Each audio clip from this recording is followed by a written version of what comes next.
Okay, good afternoon. Let's make a start. An hour's workshop is not going to fix every issue that you might have. Not looking at you for any particular reasons. However, there are some clear messages and hints and tips and things that it seems you haven't got yet. So I'd like to go through some of those this afternoon. I'm happy to make it a conversation though, rather than a monologue. So if you have questions or comments to make or suggestions of what works for you, then please throw them into the mix. Okay. If you need, want, would benefit from more individualised conversation, I'm happy to have that on a one-to-one basis over the next few weeks. If you want to make changes to how you study and you want some monitoring and advice on that, I'm happy to do that. I'm here every afternoon from 3 till 5. Okay. So, with that being said, the prompt for this was the underwhelming performance on both the physics and the chem quizzes earlier this week. So let's focus on what our aim is for the year. And I think your aims need to be fourfold to ensure that you're ready for the external exam. To enable you to do the best on the 3 IAs between now and then, to keep your stress levels as low as possible, to enjoy your senior year, and I think if you take all of those together, my aim for you is for you to graduate from Villa at the end of the year happy with and proud of what you've achieved. Okay. It doesn't worry me what your result is at all, as long as you don't walk out this door on the 15th or 20th of November or whatever it is, disappointed. Okay. So, I'm not chasing numbers here, I'm not chasing data, I'm not interested in kids coming to me saying, I want to get an ATAR of 99.85. Good on you, well done. But I'm not interested in that, I'm interested in what you're learning and how you can demonstrate on these tasks what you've learnt. Okay? That's my focus. So, just a couple of overall messages. The first is, if you want to really achieve what you can, you need to take control. You need to take control of your learning. Okay? No longer can you simply let the teacher tell you what to do. You've got to take control of it, and what were the suggestions I'm going to make this afternoon are suggestions about how you can take control of it based on 2 things. Based on our experience over many years and based on the science. The amount of neuroscience, psychology and educational research that have been done in the last 10 years is extraordinary, and it's all converging in a number of major themes.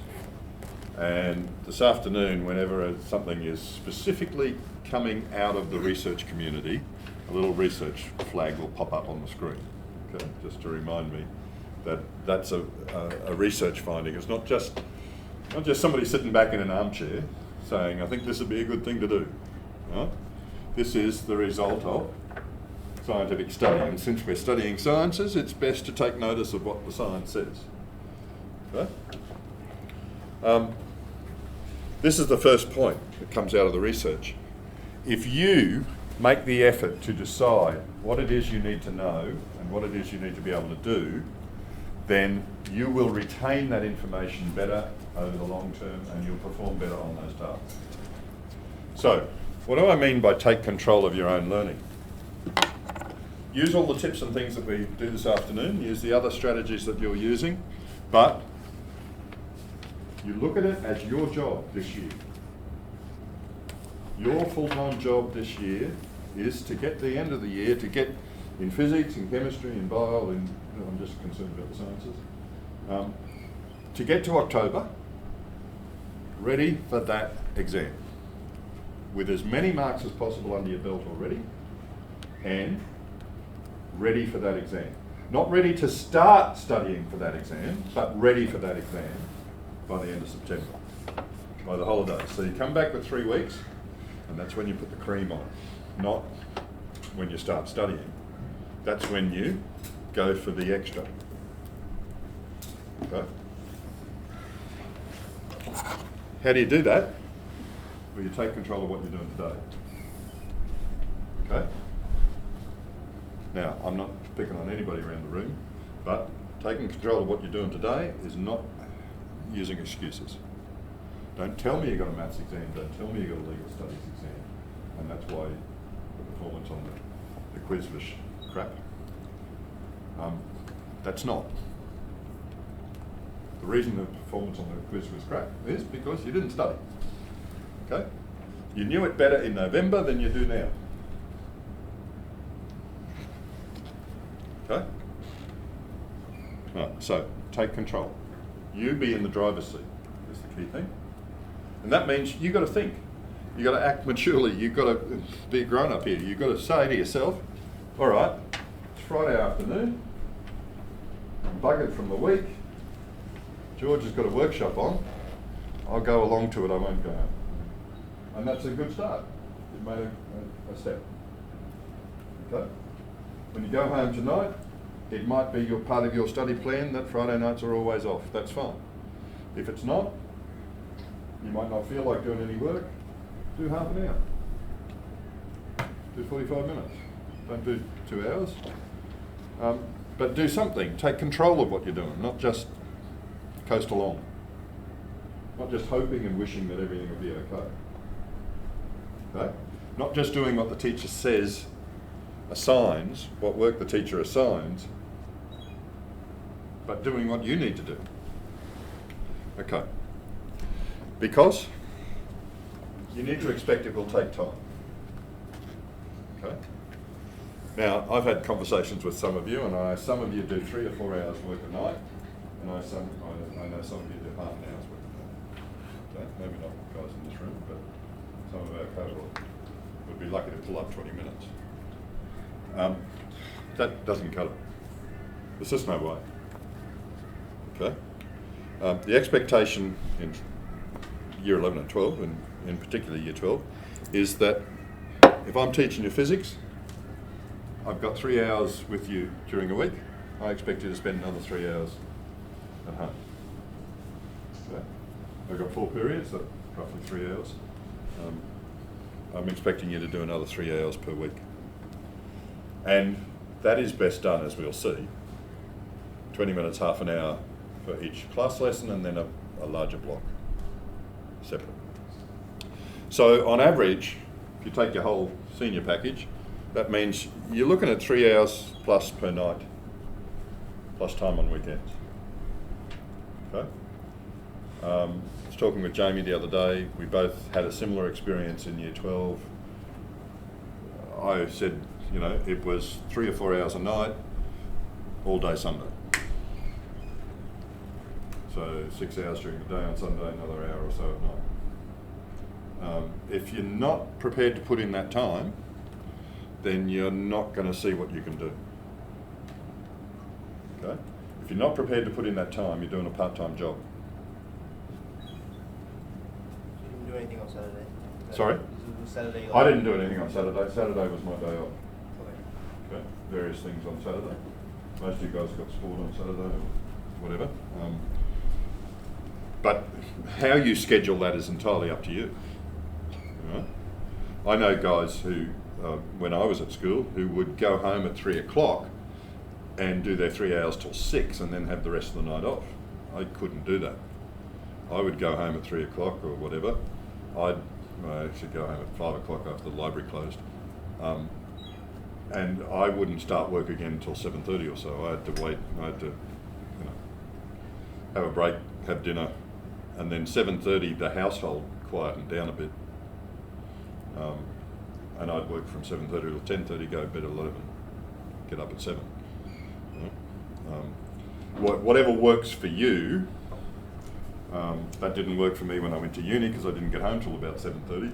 So I would work through till 1 o'clock and get up later. Uni started later and all that sort of stuff. Whatever works for you, you need to work it out because not everybody's home life is exactly the same. Some people have dinner at different times, all that sort of stuff. But I've never found anybody that in the course of conversation, we couldn't work out how to spend 3 hours a day, And if it's true that you can't spend 3 hours a day because you've got so many shifts at work, then you've got to simply ask yourself, is that work what I want to do for the rest of my life? Have you got a full-time job plus school, or is school your full-time job? Because it should be. The research on that's very clear. Anything above 8 to 12 hours a week paid work, you will not get the results you want. So anything above 8 to 12 hours. 12 hours is the absolute maximum. Okay? And of that work, 3 hours a night plus extra on weekends, assignment work can't replace that time. And this is what I think, and this is what I could see you guys were doing last year, was that you have a maths assignment or you have an RE assignment or you have an EEI or something like that, you have some task on, and everything else gets left. And no, assignment work has to be in addition to your study. And the study has to continue, okay? Consider this your full-time job. In your full-time job, no matter where you work, there's routine stuff you have to do every day or every shift. And then there's extra stuff, right? And think about how far you're going to get if you say to the boss, oh, I'm not doing all the routine stuff that has to be done today because I've got this extra stuff to do. No. They're simply going to say, you've got to get it all done. So if it takes longer, it takes longer. Okay? But I'll talk more about your assignment work later because there are other things you're doing that's shooting yourself in the foot at the moment. Okay. Oh, I'll talk about it now. I only wrote this up late last night, right? So I'm not real prepped on what slide's coming next. Who spent 10 hours on the maths assignment? Who spent more than 10 hours on the maths assignment? Who spent more than 20 hours on the maths assignment? More than 30 hours on the maths assignment? No, I'm not going to keep going. You really need to understand the law of diminishing returns. Okay? I don't know where it comes from, economics or something. All it means is, basically, with every assignment, you're going to get to the point where you could spend another 20, 40, 60 hours and it wouldn't increase your marks. Okay? Your maths assignment was out of 20 or 25? 20? Okay. Well, I suspect for many of you, whatever mark you would have got 5 hours ago in doing it is the mark you got 5 hours later. Okay? And the flip side of that coin is, what didn't you do, and how many potential marks have you lost in other subjects by spending more time than is required on the assignment? Now, this is just not my opinion. I'm not bagging the maths department. Jamie said the same thing to me the other day. He said, I just can't believe how much time they're spending on irrelevant stuff in the maths assignment. And I've seen that in physics. Some of you guys with the SEs and RI bits last year were just obsessed and spent hour after hour after hour on something that I knew. I looked at it. I've looked at your draft, I know, it's not going to change your grade.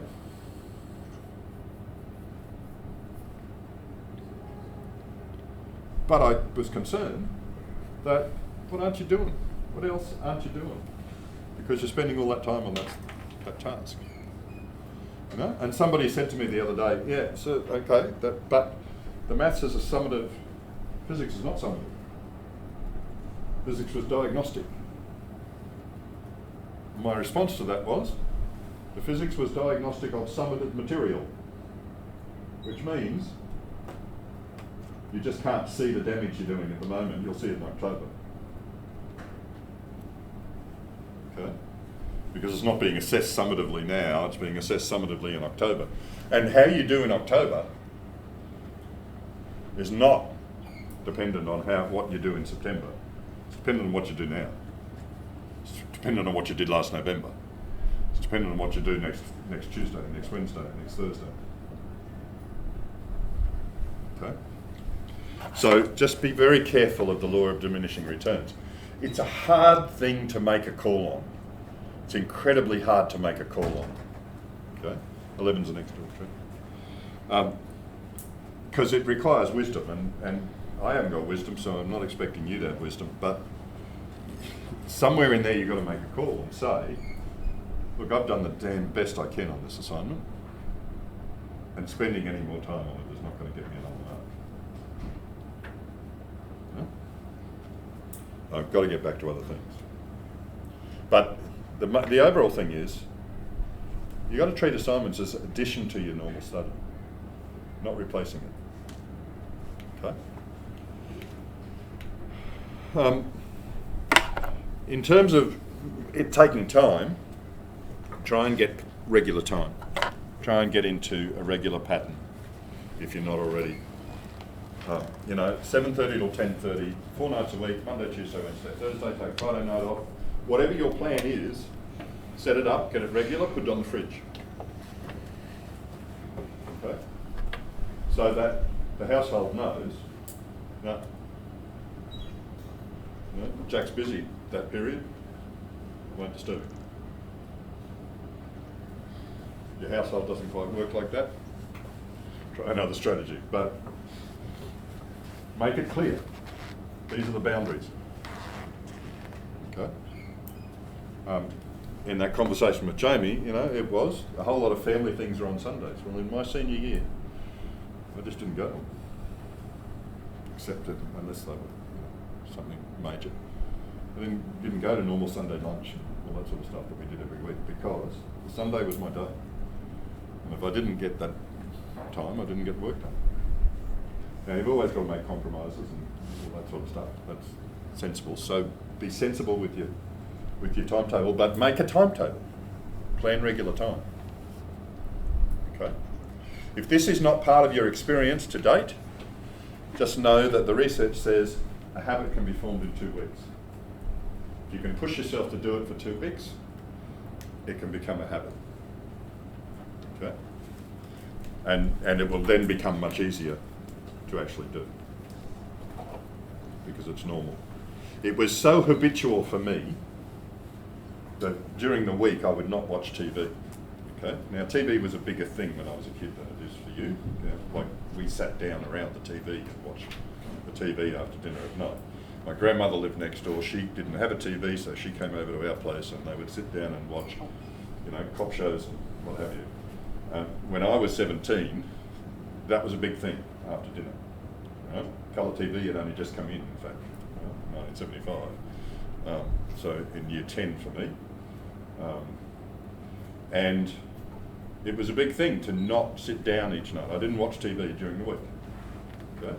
So that's the equivalent of touching a screen for you guys, I suppose, at the moment. I didn't watch TV during the week. Come the school holidays, it felt profoundly odd for me to be able to finish dinner and sit down and watch TV. I couldn't do it without looking at my watch all the time for the first week, because it was such a habit that I just wouldn't do that. Dinner was over, get out of the washing up, I'd go do some work.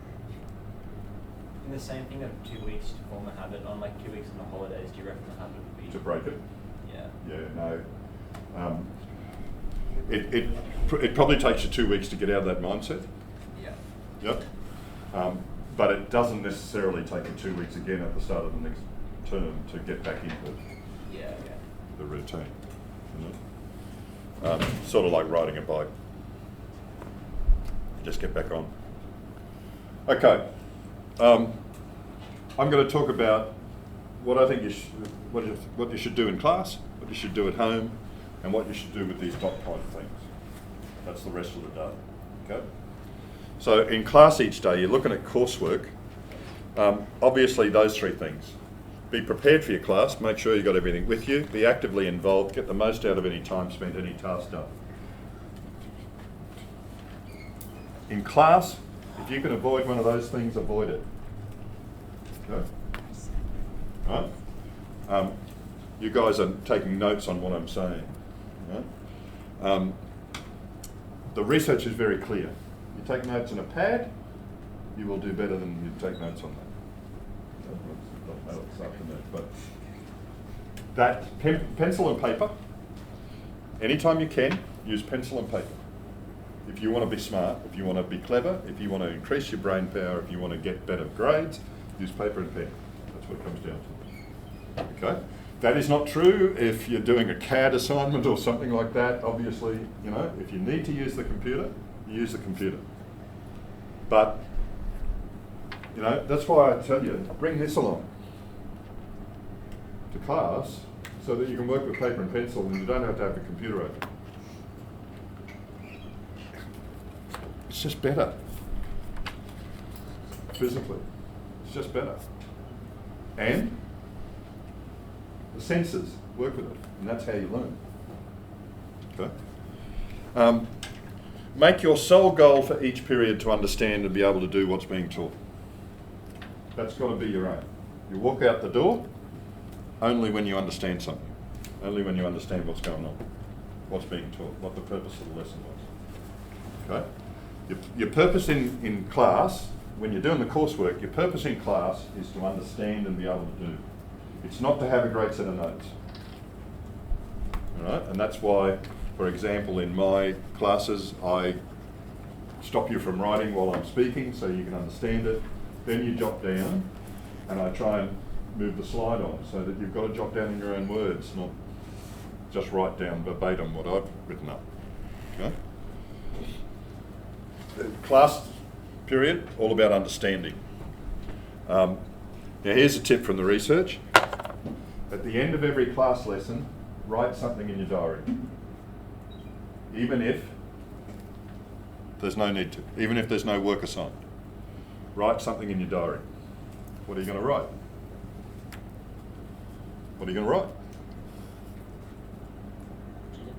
Content you remember. I write like homework and Yep. Okay. So that's a practical thing. Write down what the homework is. Okay. If you haven't got anything assigned, if you haven't got any homework, what are you going to write at the end of a period? I normally just write what we did that lesson. Okay. 2 or 3 words sums up the content. 2 or 3 words that sums up the content, the research says, over 6 months, you'll leap ahead. Why? Why? What do you think? because you've already started summarising it. And Yeah. You've started processing. The act of simply working out what 3 words am I going to write at the end of a period makes you start to think and process, what have I just done for 45 minutes? What am I taking out of this? Okay? Do you reckon that's the same if I just do it all 6, like when I get home from school? No. You're going to do that too in a minute. No, I don't think it is. But there's nothing wrong with that. Okay. On the spot has the benefit of immediacy in terms of neural firing. You know, it has the benefit of immediacy. See, most of the stuff that comes from the research, you've got to keep in mind. For you to understand and to remember something involves a physical change in your brain. The first time you understand something, the first time you understand that the word dog, D-O-G, is associated with this visual image of things with 4 feet and a muzzle and so on, the first time that happens, 2 neurons connect. One from the visual part of the visual cortex in the brain, the other from the language center of the brain. And they connect. And if they stay connected, you remember what a dog is and how to spell it. Okay? If they don't stay connected, you forget what a dog is.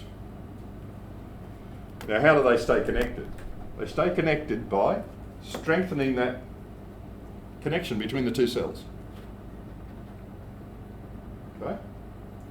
The example I used with my year 11s this morning is, you know, if Callum accidentally scratched the desk there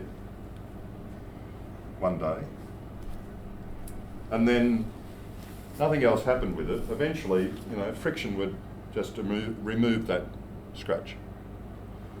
But if he accidentally scratched it one day, and then the next day he comes in and says, oh, there's a scratch, I'll just trace that scratch. And the next day he comes in and says, oh, I'll just trace that scratch. And it's going to gouge, and it's going to be permanent. And that's the process of learning. Every day, in you guys many more than me, but every day, billions of neurons connect through synapses. Billions of brain cells.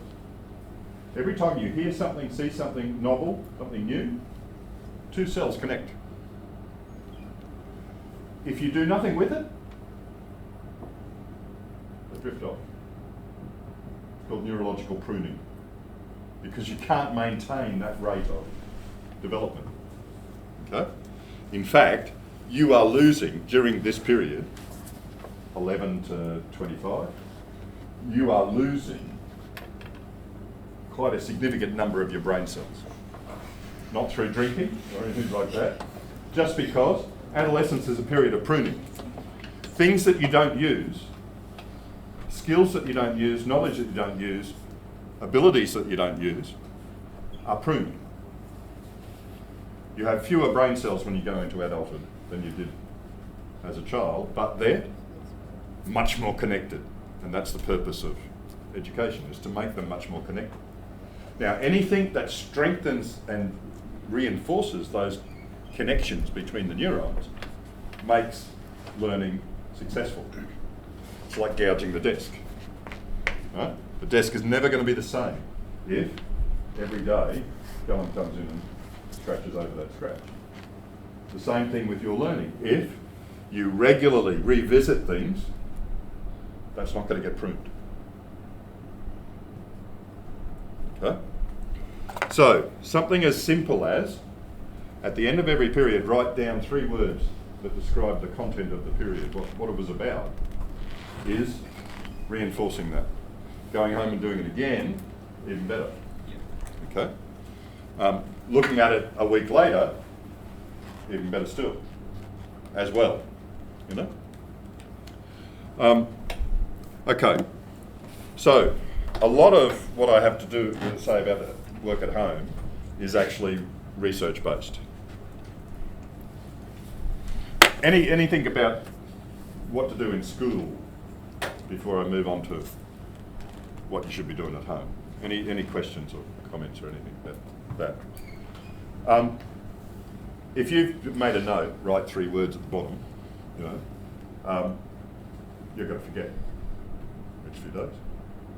You're going to go 2 or 3 days and oh shit, I'm supposed to be writing the end of a period. Right? I'll give you a tip. Get a rubber band, put it around your calculator, put it around your diary. For the first few days, you'll pick up the calculator at the end of the period and think, oh, that's right, I'm supposed to write that.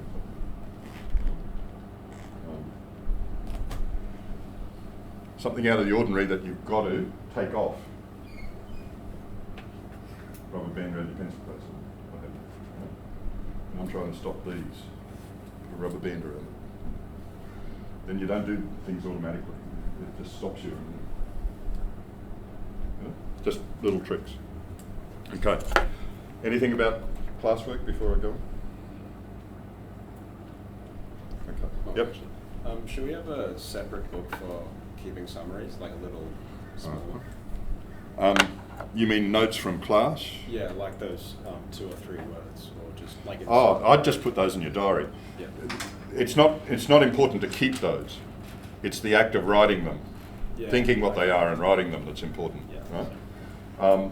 I think you should, in terms of your coursework, I think you should always have your notes separate from your problem-solving work. Right? So I tell my classes, take your notes at the front of the book, flip it over, and use the back of the book for your problem solving. What you've got to realise though now is that when you look at the distinction between coursework and dot point summary work, all of your notes in physics for term 1 are not important anymore once you've done your dot point summaries. Your coursework, your class notes, all that problem solving is about getting it in here, getting it right, understanding it. Then you translate that into your dot point summaries, because the purpose of the dot point summaries is to keep your eye on the prize, be ready for the exam. Okay? Yep. And from the moment you make your dot point summaries, you shouldn't need to use your class notes ever again. You don't throw them out in case you come across a problem, but you're not studying from your class notes for this external exam. You shouldn't be. You should be studying from your dot point summaries. Okay? The class notes become redundant once you've done the dot point summaries, and as I'll show you, you only do the dot point summaries when you've got it all sorted, when you've got it all worked out. So the class notes are no use to you anymore. Does that make sense? Yeah. Okay. All right. At home, now, you've got to make this a rule, an inviolable, I don't know what other word to use, a rule you never break. Touch every subject every night. Even if it's only for 90 seconds, touch every subject every night. Okay? That means you are at least bringing to mind study religion, English, history, physics, maths, specialists, whatever. You're bringing it to mind and thinking, where are we? What are we up to? What did we do today? What are we doing tomorrow? What do I need to do? Okay? Touch every subject every night. Ideally, you're going to do 20 minutes, half an hour every subject every night, but you're going to do at least 90 seconds every subject every night, and make the conscious decision what you're going to do about it. Whether you're going to do any more than 90 seconds or not. Okay? And that's the process I call triage. Triage in the medical sense of, you go to an emergency department, the doctors triage you. They work out who are the most urgent patients and they treat them first. Okay? It's usually a triage nurse that decides who gets in first and what order. Triage your day, and this is like Jack was suggesting before. A quick review of each period before you do anything. Right? Now this is when you sit down, whether you sit down before dinner or you sit down after dinner, this is when you sit down to work. Okay? A quick review of each period of the day. Period 1, what do we have? Okay, we had this. What do we do? Oh yeah, that. Now in the diary it says, those 3 words. Okay, that's what we did. Now homework. What do I need to do? All right, so just go through the period. Quick review. Make a list of any work that comes out of that. And it mightn't be teacher assigned. It might be, hang on, they were doing that problem and I couldn't do it. So I need to go, that goes on the list. Right? So you're just making out a plan of attack for the next 3 hours. What needs to be included? Okay. Is that sort of how you use it? Oh, I don't really have a diary. I have like a study plan which has like the days and slots for periods. So I kind of get home, write a list. There was like a section for what I did that day. I write that, and then a different column. There's like kind of a little list which I write what I'm doing that night. You're super organised. Well, when I'm doing it, it's like some nights. And I probably only Doesn't happen. Most nights it does, but like on like when I come home from volleyball and Yeah. all stuff like that, and it's late, I kind of only like do what I think it's like kind of absolutely essential. Yeah. But why is that okay? Why is Um, it okay on those nights when you come home late from volleyball and you don't feel like doing much, that you only do a little bit? Why is that okay? Because I can make it up on the weekend. No, because you do make it up. That's not the issue. You do make it up. And most nights you don't feel like that. Right? Most nights you do it. So if you're on top of things, being realistic and saying, I'm buggered, I can't do anything much tonight, I'm just going to read that novel that we're supposed to read a chapter of, that's okay. But if the rest of your experience during the week is the same thing, then that's not okay. Yep. You know, if you're doing your job, you can have a day off, is what I'm saying. But if you're not doing your job, having a day off is just another day of not doing your job. Okay. I've found, now there might be somebody in here, and there certainly might be somebody watching on the video, that currently only can manage 10 to 15 minutes or a half an hour or an hour a night, okay, before they're irrevocably asleep. I've found that this triage process is a way that kids find they can build up the time slowly, because they focus on the task, not the time. If you want to build up the time, if you want to build up your time, look at that, I knew what that next slide was, it's impressive. To increase the time that you're spending each night, focus on tasks, not time. Don't worry about how long you're spending, just say, I'm going to read that chapter, I'm going to do this, and I'm going to do that. And pretty soon you will find you're spending twice as long. Okay? So I was just say you're doing the tasks and then you're not really watching the time. How do you get every task, like every subject done if you've already gone? You just, if it takes longer, it takes longer. Okay? I'm not saying ignore the time. Yeah. I'm saying focus on the task rather than saying, I'm going to do 2 hours tonight. Okay, yeah. Set yourself 2 hours a task. Okay? Or start with a 10-minute task and then go to a 15-minute task and so on. All right? But if you focus on the time, you keep watching the time. If you focus on the task, you actually get things done. Okay? Now, somebody said to me yesterday, yeah, okay, I do that. I sit down, I do half an hour physics, but what should I do in that time? You know? What should I actually do? And I find most guys do it the wrong way around, both in maths and physics and chemistry. They sit down and do any problems that they think they need to do, and then if there's any time left over in their half an hour, they'll have a bit of a review and a bit of study. Like they'll sit and look at a book or read their notes or something, right? That's not only ineffective, it's the wrong way around. It's ineffective, or it's the wrong way around, because you should review your notes from the day and the topic before you try and do any problem solving, right? Because then your problem solving will be much more effective if you query your understanding before you try and do problems, right? Questions. Then do some problems, and then finally anticipate tomorrow. Okay? This week, it's embarrassing, but this week in physics, in one of my classes, I taught electric field strength and electric potential in the wrong order. Because I was assuming that in both of the classes I had taught field strength. So I came into a class yesterday that will remain anonymous and taught electric potential, and nobody told me until the end of the period, as they were walking out, you were talking about electric fields and we haven't done electric fields. Now, I mentioned sort of, electric fields in the first 2 minutes of the lesson. I'm an old guy. It's okay for me to get confused when I've got 2 classes and I don't know what I've taught to what, to whom, okay? But you guys are supposed to be on top of this. You're supposed to be looking at the program of study and anticipating what tomorrow is. And if tomorrow is supposed to be field strength and the old idiot comes in and starts talking about potential, then you should bloody put up your hand. and say, so you haven't taught us field strength yet.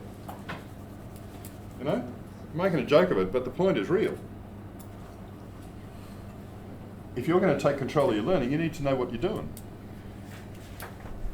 You know, it's important for a whole lot of reasons. You get sick in the morning and you're not at school, you need to know what you're missing. You know, you need to know. And I mean, it's lovely to get emails from kids in the morning saying, "Oh, sir, got a cold today. Can you send me the work home?" No, bloody come to school. No, I don't want you to come to school when you're sick. But, that's great. But I would really like it if, I know we're going to do electric fields today. Is there going to be a video? Can I watch that? Some indication that it's not just, can you do this for me? You know what I mean? You're taking control. You should know what the topic is tomorrow. Okay?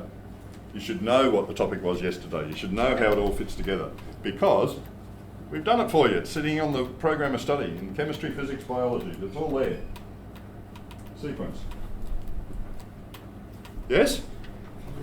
Good. So, Yes. when you say query understanding, Yeah. is that like looking at a dot point and thinking, Queer. No. do I know This that? is nothing about dot points. Or, okay. This is. We did this topic today. Okay. We did potential today. Right. Right. I'm at home. I've got these notes. What the hell does that mean? Okay. So it's I don't know. and do you understand the thing you wrote? Yes. And what's that topic? What does potential really mean? What's the relationship with potential energy? Query your understanding. Would it be like an example of you doing, so they do it, people normally do it in a different order. Wouldn't it be like a case of you're doing a problem, but you don't actually remember all the theory behind it, so you'd rather review it first? Yes, review it first so that you can then do the problem. Yeah. Okay. Yep. Okay. Now, each night, bottom line is, within reason, if it takes longer, then it takes longer. If your habit that you've worked up to is to work from 7:30 to 10:30 and then jump straight into bed, that's good. But if tonight another 10 minutes will get the job done and you won't have to carry it over, take the other 10 minutes.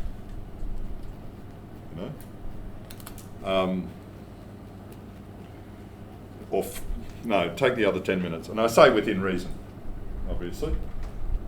I do not believe it is in anybody's interest to pull an all-nighter for any reason whatsoever, or to work till 1 o'clock if you're only ever used to working till 10 or 9 or whatever it happens to be. Doing 2 hours more than you normally would do, or going 2 hours later, is not that's stupid. Okay? And I'll tell you why now, but I'll come back to it. One of the things that people don't understand about learning is that, and it comes up later on. If you've got 3 hours to devote to learning something, the best way of doing it is take half an hour for 6 days. Half an hour each day for 6 days, rather than spending 3 hours doing it. And this is true whether it's a physical skill, right? You're learning to shoot baskets or whatever, doesn't matter what it is, physical skill, cognitive skill. Half an hour gap, half an hour gap, half an hour gap, half an hour gap, half an hour each day, 6 days. You will trounce all over somebody who spends 3 hours, or in fact 6 hours, in one sitting trying to do the same thing. And the reason is the sleep in between. It's a neurological thing. And I'm sure you've seen it in yourself in physical skills that sometimes at the start of the next session you can do better than you could at the end of the last session. Because sleep is actually needed for the learning. Some of the neurological reconnections that occur during sleep. They occur during REM sleep, I believe. And without that, the learning's not complete. Starts in the practice session, but it's completed in the sleep section. So the next day, you've actually completed the learning cycle, and then you start again, and again, and again. So without that good sleep in between, your learning's actually affected. It's not just that you're tired the next day or anything, it actually diminishes the effect of the study you've done the day before. Okay. Now, each of you in your science subjects have got a program of study. Most of us don't set you particular homework. We don't say tonight, you've got to do section 7.3 and 7.4 and you've got to answer these questions. Okay? What we say is, we're working on electrostatics at the moment, now we've finished, we're going to go on to magnetism or whatever. You need to be up to date by Monday. Okay? Or by next Wednesday or whatever it is. Now, you then have got to have a plan for when that work set is to be done. When that set work is going to be completed. Okay? And I'll give you a tip. Always try and plan to have it completed the day before it needs to be completed. Why? No? Nice try. Thanks for playing. If you're doing it the night before, then you're rushing it. Yes, you are. And invariably, something will happen. You won't understand it. Something will go wrong. Okay? Cattle throw up all over the home. Whatever it is, something will happen. Right? Always plan to have a buffer. Even if you use it every time, always plan to have a buffer. Okay? So always plan to have the task done by Wednesday if it's due Friday. Because something will happen and you'll spend Thursday on it. But always plan to try and get it done a little bit earlier. Document the plan. Now, when I say this, when I say document your week, plan out your week, all that sort of stuff, please don't spend all your week going to office works, getting fancy stationery, doing great stuff to put on the fridge. That's not the point. The point is that you've made the decision to do something about it. Okay? Now, how do you work effectively and efficiently at home? Most of these are research-based outcomes. First of all, work with paper and pen wherever possible. Okay? Work with paper and pen wherever possible. It just works better. No, you do not work or study better with music on. It's just more enjoyable. But the music uses the same part of the brain that you're trying to use to learn things. So you are literally trying to catch a basketball with one hand behind your back.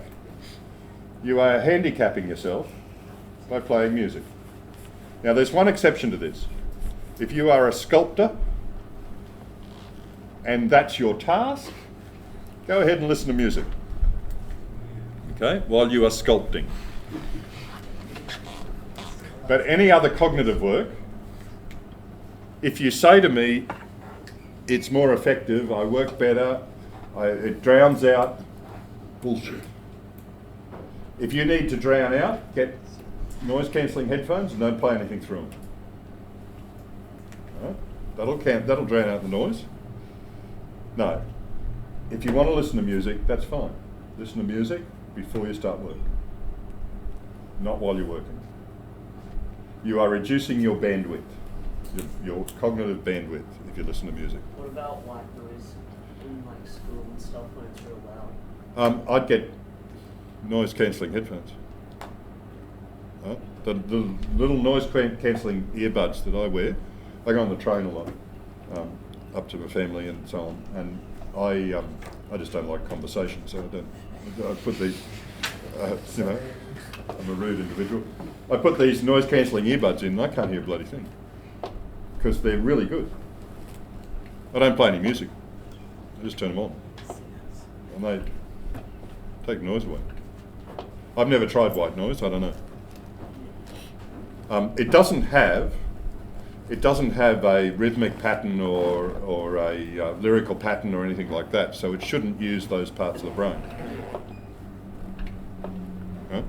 Even whale song and that sort of new age stuff, though, is not going to be helpful. Just don't compromise. You know, if you were playing something on your computer or you're trying to watch Netflix and something else is consuming 3/4 of your bandwidth, you would do something about it. Do something about it when you're consuming your bandwidth in your brain. Yeah. No phones, smartwatches in your room. You're studying in your bedroom, have your phone on charge in the lounge room or living room or the kitchen. Okay? Make it a habit. Don't have your phone in the room. Okay? The research from last year is quite clear that phones consume our bandwidth even when they're off, physically off. I don't mean on silent, I mean physically off. If they're physically off and within proximity, they still affect how we work. It's crazy, but I can send you the research articles. Yep? You don't feel like not in vision? Sorry? When you say like, if I like work on my desk, but then I throw my phone on the bed, you still No. no. No. They found that if it was in the room, if the person knew it was in the room, it still affected how they worked.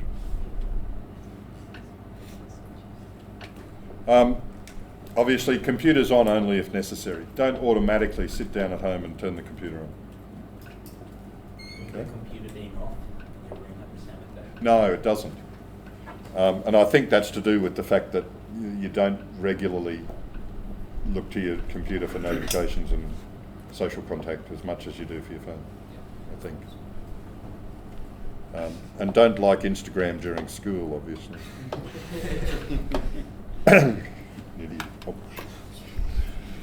Anyway, the other bit, work at home, chunk it up, short breaks. Don't try and sit down for 3 hours at a time. Sit down for half an hour. Get up, have a break for 5 minutes, but no screens in the break. So don't say I'll just flop down in front of the TV for 5 minutes, because that won't be 5 minutes. Don't say I've got the phone. As we'll see in a minute, any screen distraction can reduce your effectiveness for 20 minutes after.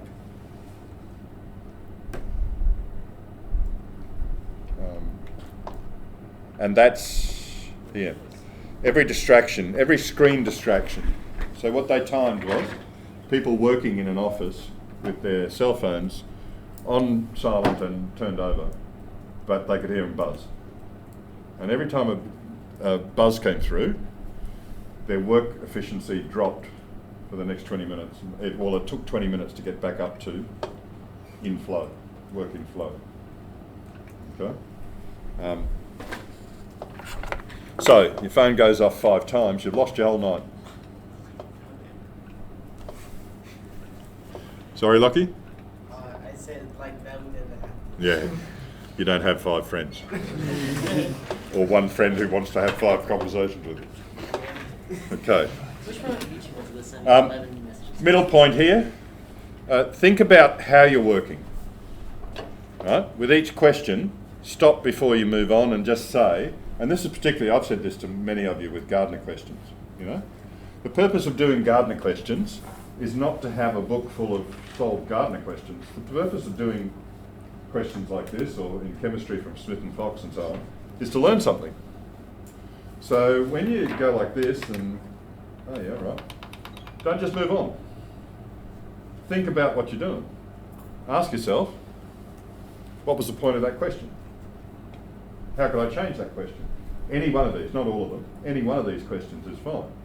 Just stop yourself and get something out of it. Okay?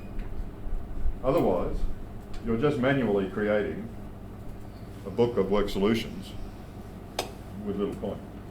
Would you say that it would be ideal to choose one of the slightly more complex questions for that kind of thing? No, every question in problems in physics, every question in Gardner has a point. There's a purpose for it being in that set. Okay? Yeah, you said to like think about why. Yeah. Well, every question you should stop and think, just for 10 seconds, 15 seconds. I mean, like what concepts you apply to something. Yeah? Yeah. Or what was the point of the question? Oh, I feel like what to solve. Yeah. Yeah. Right? What do you take with it? What's the point of the question? The point of the question is, if you draw up a free body diagram, you can solve any of these questions. You know? Is that not a useful thing to know? You got to bring it to mind. Yeah. Okay. All right. So the question is, what do I take from this?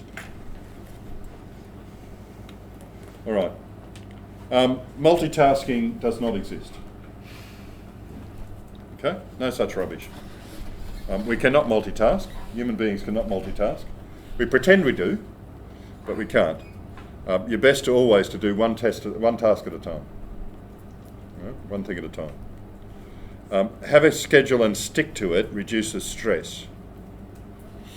You might think having a schedule of when you're going to do everything actually adds to your stress. It doesn't. It reduces your stress because in any particular time slot, you can look at the plan and say, I don't need to worry about maths because I've got it scheduled for Sunday. I don't need to worry about something because I've got it scheduled for whenever. Okay? You can actually use it to reduce the stress, not build it up. Okay. Who's a procrastinator? Who has difficulty getting to start work? Okay? We all are. The only way I've found to fight procrastination, and it agrees with the research, for seriously procrastinating people, just decide to do 10 minutes. Seriously decide to do 10 minutes. That is, I know I've got this 3-hour task to do, I've got to write this stuff. I'm just not going to do that. I'm going to do 10 minutes. And when you sit down to do 10 minutes, you find that you've done 20 minutes. And sometimes it just kicks in, other times you stop after your 20 minutes. Well, you've at least done 20 minutes more than you would have otherwise. Yes, no? Back on the schedule. Yep. If you find you're continuously running behind that schedule, do you change it or Yeah. keep following? Change it. Be flexible. Yeah. Okay? Be flexible. And if something comes up on Tuesday night and you had planned to do 2 hours work, then you say, okay, that's fine. I've got 2 hours on Saturday afternoon, so I'll just move that there. And you got it under control. There's no guilt, there's no bad feelings, there's no shame about it, because you're committed to still make the time. Yeah. Okay? So what would you reckon is like a good bedtime to I don't know when you want to curl up with your blankie. I'm not sure. When I was your age, I would work till probably 10:30, 11. Because I read a study and it said after 10:30 you don't really learn any new information or something. Yeah, I don't necessarily believe that. When I was at uni, I used to work till 1 or 2 o'clock in the morning, but I didn't do that when I was 15 or 16, or 17 or 18. I think, to be honest, what suits you is what suits you. The key thing with your sleep at your age is get enough of it. That's the key thing. Get enough of it. You know, there's a big push across the US in particular to start schools later, because their schools start at 7:30, 7 o'clock in the morning. I mean, I know a lot of you guys are here at training before school and so on, but their classes start at 7 o'clock. It's a big thing to push them back till 9. Yeah.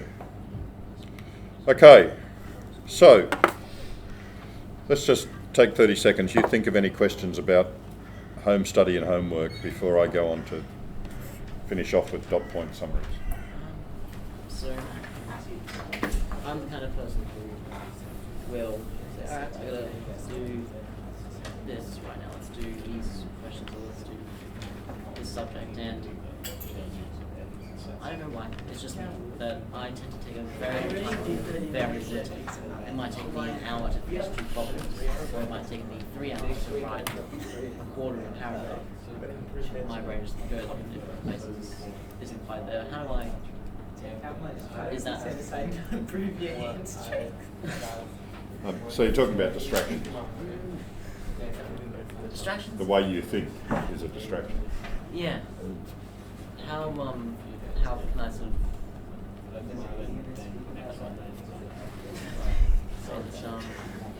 if I You got a whiteboard on your wall? not magical law, I don't want to So you've got a something I can write things on here. okay. Put it up on the wall. What needs to be done? When you're doing when you're doing your problem, physically get up, stand up, and do it in front of the wall, and see if a change of physical location changes the way you think. Yeah, okay.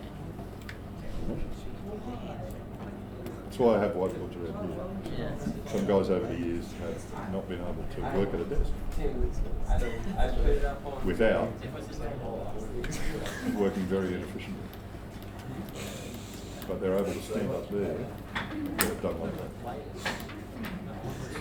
Just try it.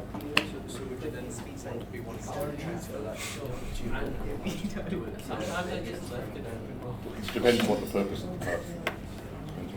Depends what the purpose of the task is. Yep. Show you how music is distracting. Yes. Can someone like alpha music, like alpha wave speeds? I think it's just as bad. I think it's just as bad because you. But isn't it proven to actually have No. benefits? That's like 16. No, it's not. It may have been proven in the past, but now it's been What about when Discipline. you're like going over content you've already designed, No. like No. that Worse. seems like because you form association. If you're sculpting, How do you it's not. find that? How do you find that? when you say sculpting, you literally just mean sculpting up the joke. I did. I mean, like with clay. I've become a sculptor. What did you think of it? I have no idea what you So why is sculpting? Mindfulness? Righto, let's finish off, guys. Dot point summaries. I just want to talk about where you should be before you start writing them, what you do when you write them, and when you're reviewing them. Okay? I said before that your class notes should become totally redundant that is unnecessary, once your dot point summaries are done. Okay? The purpose of the coursework is for you to understand what you're doing and to be able to do the questions. In other words, to be competent and knowledgeable. That's the purpose of your classwork and your homework, what we call the coursework. Okay? Now, when you finish a topic or a subtopic, like in chemistry, we've just finished Introduction to Redox Reactions. In physics, we've just finished electrostatics. Okay? Now, at this point, when you're confident that you understand how it works, when you're confident that you understand the concepts and that you can do the questions that you need to do, you go to write your dot point summaries. But you can't do that without being confident of your coursework. So that's why you've got to work every day. Get the coursework, understand electrostatics, get this oxidation and reduction stuff working, get it in your belt, under your belt, in your head, so that you are knowledgeable about it. Because when you go to write your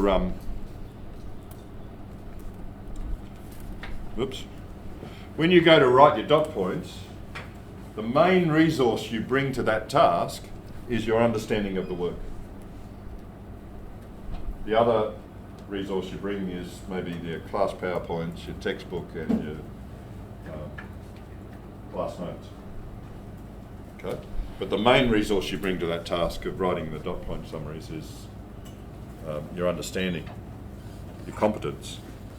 So that's what you've got to do before you start writing it. So have those resources to hand when you're writing them, but keep in mind what the purpose of the dot point summaries are. Okay? What's the purpose of you creating dot point summaries? Not you necessarily. What's the purpose of you creating dot point summaries? Come on, tell me. So when you Luke? I suppose it structures your understanding. No. Thanks for playing. So when you go back to study, you can get the Well, best exactly. Ensure you have everything you need to know for the external exam. Yeah, it's to prepare for the external exam. Okay? So what will I need in 6 months? That's your question.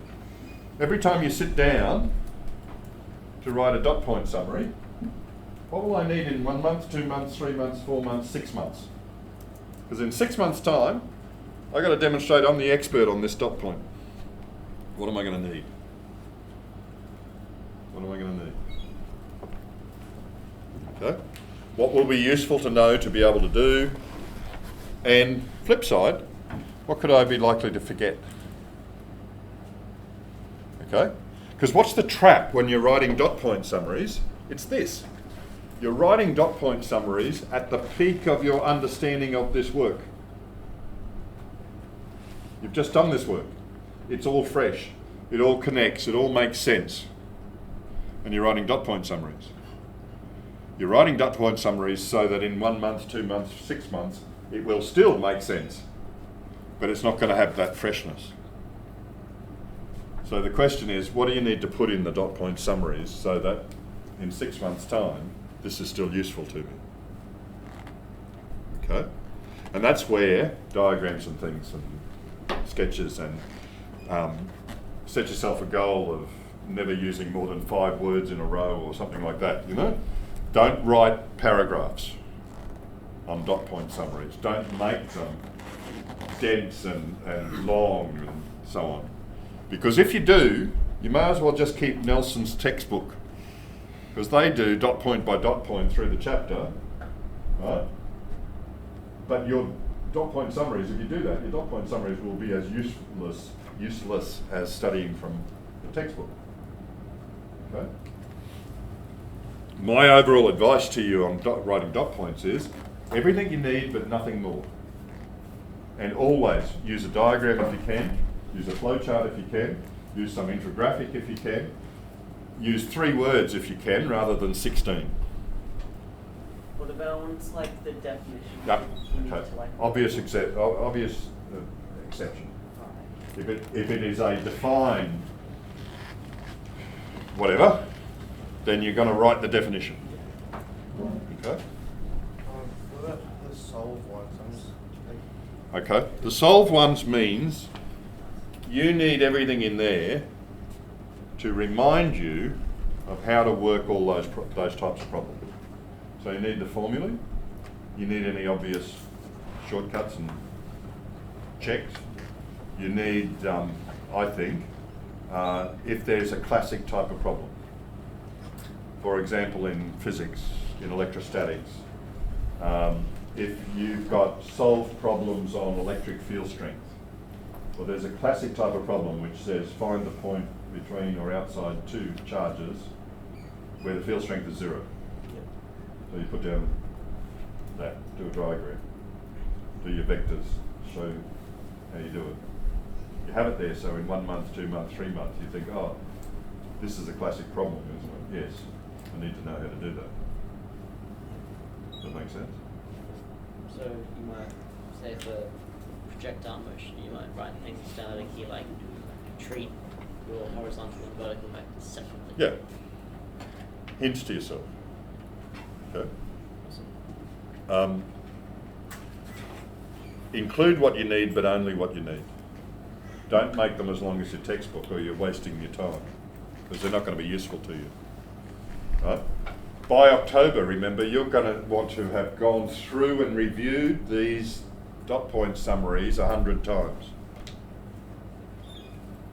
If they're so long that reviewing them takes 3 hours, you're never going to get there.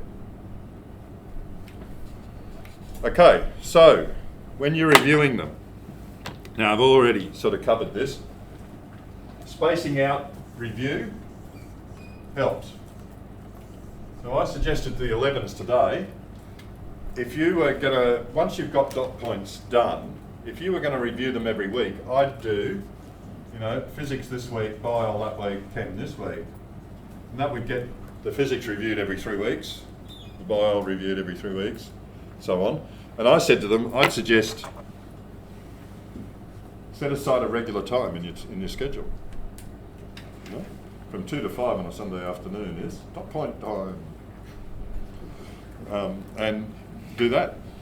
Specifically writing or just reviewing? Reviewing.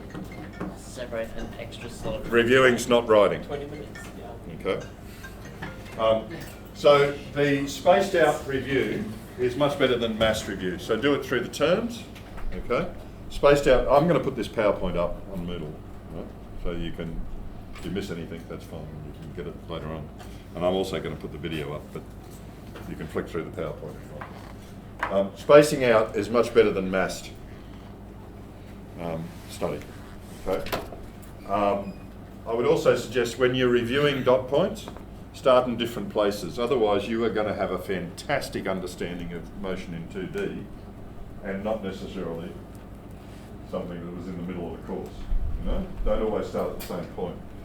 In fact, when you're doing your dot point, go to Officeworks or go to your local stationer or something. Get tabs. I don't know what the topics are. Yep, beautiful. Right, like that. Dot points so that you can jump back and forth between them. All right, don't start in the same place. And in fact, mix them up. At least sometime between now and the exam, mix up all your dot points. Go from one topic to the next, to the next, to the next. And when you're doing revision problems, do the same thing. Okay? Doing 160 electric field problems and then doing 160 electric potential problems and then doing 160 magnetic field problems is nowhere near as effective as doing one from each in all sorts of different order. Okay? Why? Well, I mean, I can think of two things. First of all, once you finish a block, you're basically just dropping it and going to the next. Yep. Drop, go to the next. Okay, didn't have that in mind, but go on. And I mean, also, it's probably not very time effective if No, you no. run out of time with one. That's right, probably. Jack, what do you think? Well, some questions like carry on like from other problems. So if you Yep. do them all, well, you're just doing the same problem again. Yeah. Yep. And but if Yep. you like, do something else and come back to it, then you'll kind of question and you're like challenging your memory. Yep. Rather than just repeating it. And that's the key thing. That's the key thing. It's easier to do 100 problems of the same type. Easy means no good, not learning anything. You've got to have challenge. You've got to go for challenge. And challenge is, God, I was just doing electric field, now I'm doing magnetic field, now I'm doing projectile motion, now I'm doing such and such. And that's hard. That's why the exams are hard, because that's how it happens on exams. You jump from topic to topic to topic. Is that what you're going to say? Yeah. You know? But it's introducing the challenge that actually makes the learning more effective. Introducing the challenge, upping the challenge. The fact that you have to switch from one subject or one topic to another makes it harder. Doing harder work means you learn more. That's the bottom line. Okay? There is a group of academic researchers in physics that for the last 5 years have deliberately injected confusion and frustration into their first year university course. And their students have never done better. They believe that if the challenge is too easy, the students won't rise to the occasion. And that's partly behind our decision to put, for example, heat and electricity into year 10. Raise the challenge. And you guys, and the current year 11s, rose to that challenge. So, mix up the review, boost performance, interleave practice is what different topics, right? Rather than massed practice. Now, this is the absolute key. If you want to learn something, recall actively rather than just recognise. The worst possible way you can use dot point summaries is to sit and read them. Okay?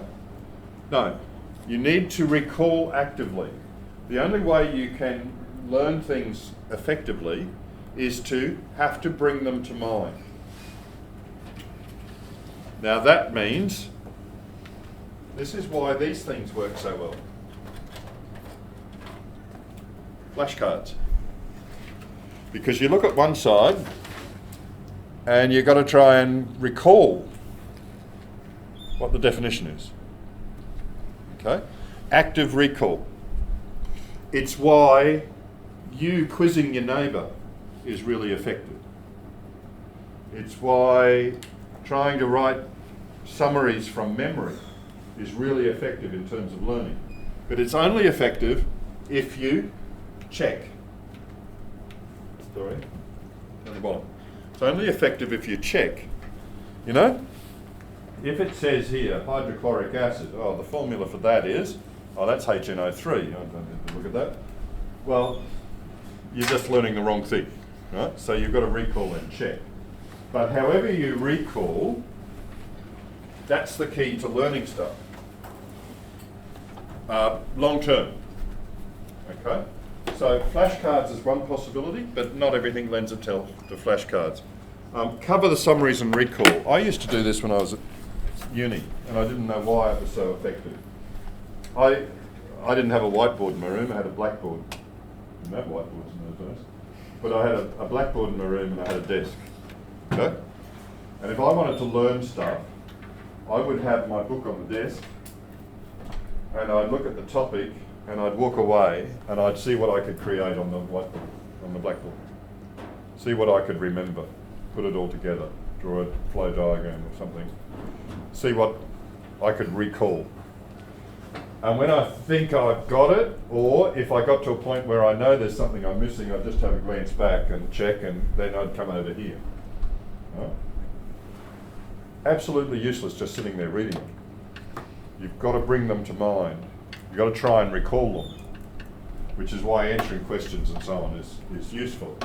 So with your dot point books, you've got a beautiful dot point book here, right? How easy is it just to cover everything, leave the dot point showing, walk away and try and flesh it out? What was that definition? Oh, and it's easy because I didn't quite get it right. I can just, oh yeah, okay. Now try it again. Okay. And I'll give you another tip. When you're doing this, I don't think right is the best way of doing something, the best way of learning something. I think speaking it out loud is the best way of doing something. If you're trying to recall something and commit it to memory, repetition is the key.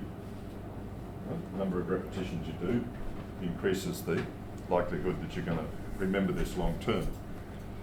I can say something 10 times in the time it takes me to write it out a couple of times, if I'm getting more repetitions. But there's another advantage to it too.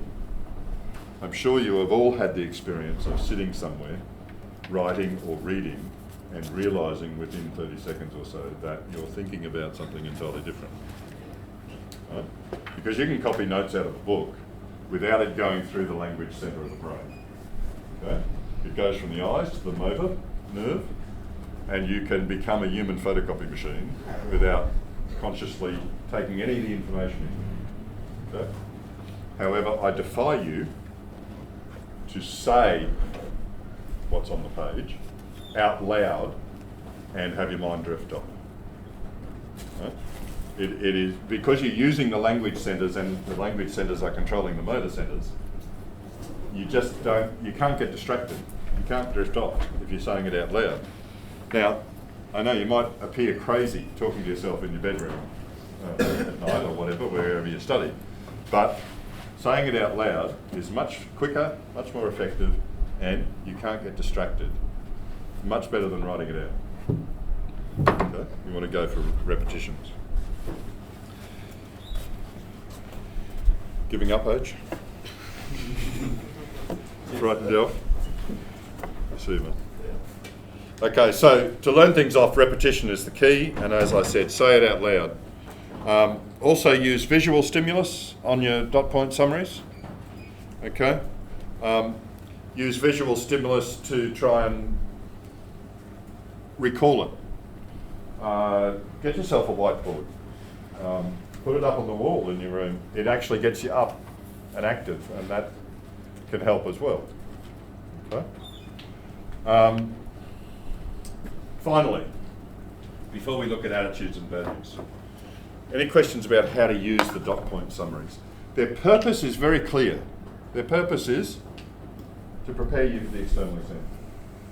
Well, each of the exams, you know, we're going to do more diagnostic theory exams. But to prepare you for the external exams is the purpose of it. So when you're writing it, when you're using it, that's your purpose. That's what you're there to do. Why is it like saying out loud and processing? Do you mean like say it out loud as you write it, or? No, I mean when you're reviewing it, when you're trying to learn it. Oh, instead of like commit it. how you said you would go and draw on the whiteboard, instead of doing that, you speak it. Yeah. So I with the 11s this morning, for example, the dot point I was using as an example for them was define a mechanical wave. Okay? The definition in the glossary is a mechanical wave is one that requires a medium through which to propagate. Okay? So you've got to learn that word for word. If it says if the dot point says define, and the definition is in the glossary, QCAA says learn it word for word. So a mechanical wave is one which requires a medium to propagate. Okay. Sorry. And the disturbance. Isn't that what you mentioned? Needs a medium and a disturbance. No, the definition just says it requires a medium to propagate. Okay. Now, what I'm talking about is when you've got to learn that, when you've got to commit that to memory, say it 10 times. In saying it 10 times, you would be able to write it out the same, twice in the same period of time. So you get more reps. That's all.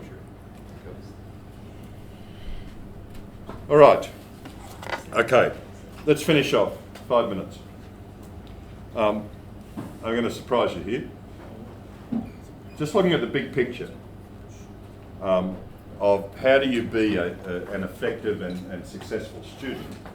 I'm going to go back 1700 years. Augustine tells us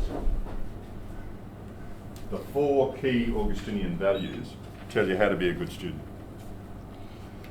Humility, interiority, community, and the restless search for truth.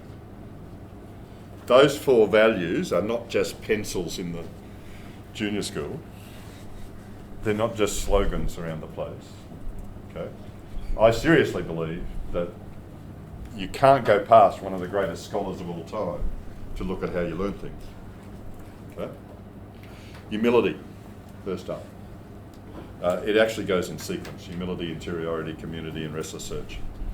So humility, you need to be honest with yourself. Know your strengths and weaknesses, and therefore you can plan around your weaknesses. You can plan around your limitations.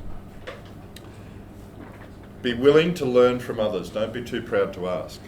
There are some guys who are not here this afternoon for the simple reason that they do not want to be seen to need help. Believe me, there are some guys who are not here this afternoon because they do not want to be seen to need help. And that's not a healthy thing. Okay?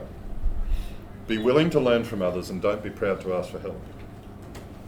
Embrace error. Now this is a research point that agrees with Augustine's stuff. Embrace error. Do hard things because that's how you learn. Okay? If you never work on difficult problems, you're never going to stretch yourself. All right? And this is related to this bit. There are many studies which show guys who are successful in class, they're the ones getting 99, 100%. If they've got a choice of what questions to do next, a lot of the guys who are really on top marks will pick the easy questions because they need to keep getting the top marks. But the ones who learn the most are the ones who choose the hard questions and are prepared to get 75% on that day. So that the next day they can get 80% and 90% of the hard questions. Okay? You need to be able to say that I'm concerned about the process of learning. That it's learning, not performance. It's around here somewhere. Over there. Our class is about learning, not performance. Right? I know you're brilliant. You don't have to get everything right every time. So don't feel you have to. That's humility in learning. Knowing that other people might be smarter than you in, you're not the smartest guy in the room every day, every time. And that's fine. Okay? Humility is a big one. Because there are quite a few guys I know amongst your cohort who are too proud to get help. And that's a bit sad. So, with humility, you go to interiority. Interiority is all about the inner teacher. It's about our inner monologue. I didn't know this, but I read this in the New York Times recently, that some people actually don't have an inner monologue. Some people never talk to themselves in their head. I mean, I have an inner monologue. It's an inner critic all the time. So you don't need to get it. People don't have that. I'm not going to ask around the room. But, Anyway, interiority. How do we apply it to learning? Well, think about things. Think about the topics that you're studying. Right? Think around them. Ask yourself questions. Examine how you work. Is there a better way? I always do problems like this. Is there a better way of doing it? That's what we call in education, that's what we call metacognition, thinking about learning. Just examine your process. But also, be kind to yourself, be patient with yourself. Don't get frustrated when you can't immediately latch onto a topic. It generally means you'll have a better understanding because you've had to struggle with it. And be positive. Be confident of success. Research is quite clear on that. Be confident of success, be confident of us too. Trust us. We have your interests at heart. And despite all our foibles, we do know things. And we know how, this is the 39th group of seniors that I've worked with. And yes, obviously you're the best, but this is the 39th, It's not like you've got issues that I haven't seen before. Sorry, you're not that unique. Okay. So, the summary of that is, just be on about being the best you, not beating other people. Don't worry about others in that sense. Just worry about being the best you. Okay? Now, community, help others and let others help you. I don't mean cheat, but respect each other's needs. Use self-discipline. This is a choice you make day in, day out. There is a time and place for everything. But in your class period, when you're sitting beside your best mate, and you're doing physics or chemistry or whatever it happens to be, it's not the place for a joke. At the start of the period is, the end of the period is okay, down the playground's okay. When I'm in full flight in mid-sentence trying to explain something is not the time to say something that's going to crack him up. Okay? That's about respect. Not respect for me, that's about respect for yourself and him. Because you're the one supposed to be getting something out of this idiot up the front in full flight. Okay. respect, self-discipline. Draw on other people's strengths and share your strengths. Okay? We all know who's good at, Excel, who's good at doing these, good at derivations, who's good at all sorts of different things. Share that. Okay? Use study groups, quiz each other, challenge each other, the research says. Use study groups in preparation for tasks, for preparation for exams in particular. Yeah, great. As long as those study groups are focused, short and sharp. So half an hour quizzing one another and then go back to working individually for an hour or two. Half an hour quizzing one another, then go back to working individually. Okay? So be about working together, supporting each other. And lastly, the restless search for truth. It's very simple. Value knowledge. Value competence. Value hard work. These are good things. Okay? Keep your eye on the end of the year. The research says go further than what you need. Go further than what's required. Okay? And we're doing that in both chemistry and physics, for example. Just occasionally we're pushing it a bit further than what the syllabus requires. Only when we think that topic or that extension will give you a better understanding of what's going to be examined. And that's what happens, If you just stick to the dot points and don't go any further, you're not going to get the full understanding.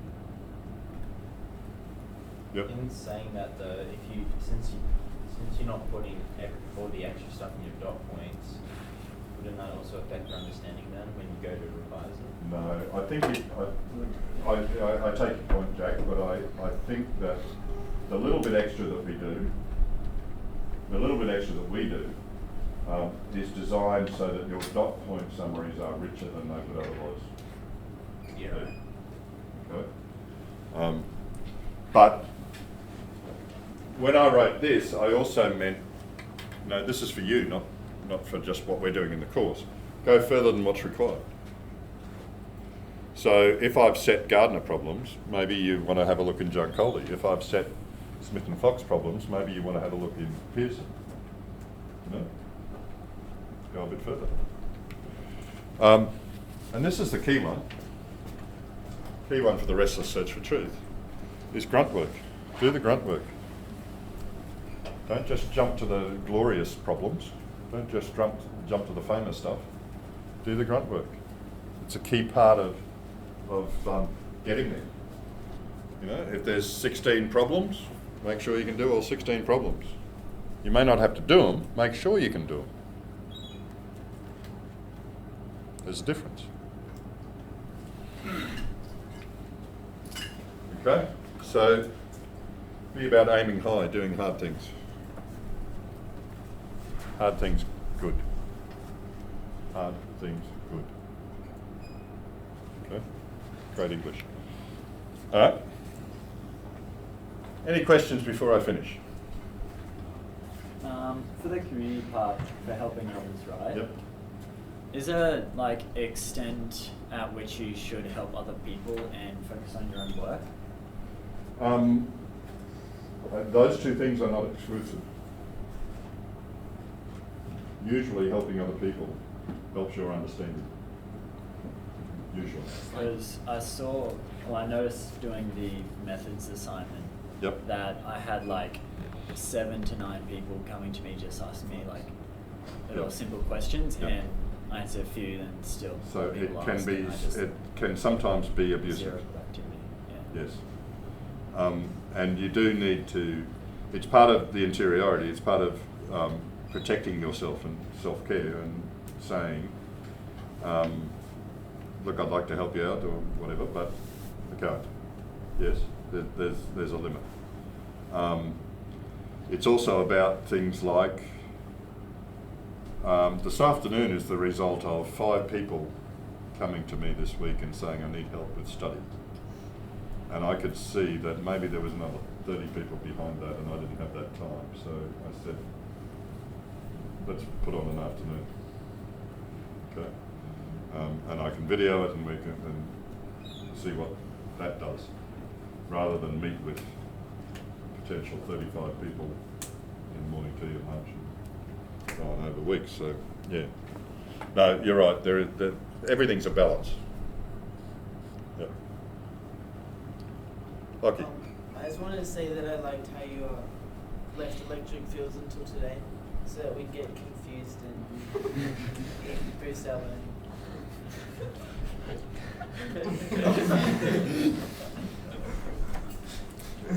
I'm not going to touch that. Okay. Final words to you are these. We're in this with you. Okay? Nobody is yet an expert in this new system. But we have done everything we possibly can to become as expert as we can be.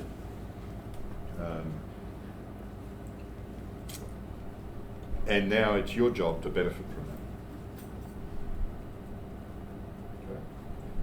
So listen to us, because we have a lot of experience of stuffing up ourselves, basically. And if it's not stuffing up ourselves, having seen over 38 years here, guys find every conceivable way of stuffing up their chances. So, I don't know, but I hope that was useful for you.